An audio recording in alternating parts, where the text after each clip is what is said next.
Sur les chantiers, il y a parfois des voleurs qui se baladent. Elle est un peu louche, elle, non? Le vol de matériaux et d'outillage peut carrément plomber le budget d'un chantier. Et ça pèse sur les finances des pros. Heureusement, il y a des solutions pour éviter les vols. Venez, je vous montre. Les vols sur chantier coûtent chaque année 1 milliard d'euros au BTP. On pense évidemment au vol de matériel, mais on oublie souvent la cybercriminalité, qui peut coûter très cher aux entreprises.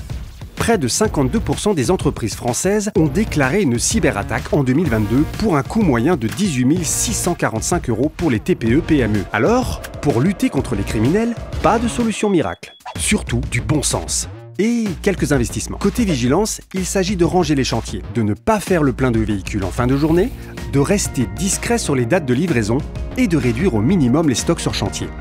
Le gardiennage de chantier avec des caméras et des détecteurs de mouvement est une vieille tradition qui a fait ses preuves. Elle est aujourd'hui complétée par des dispositifs technologiques comme les brouilleurs qui évitent les piratages des engins.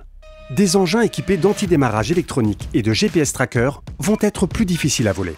Évitez aussi d'utiliser les Wi-Fi publics. Pensez à mettre à jour tous vos logiciels et ne téléchargez que les applications officielles des magasins ou des fournisseurs.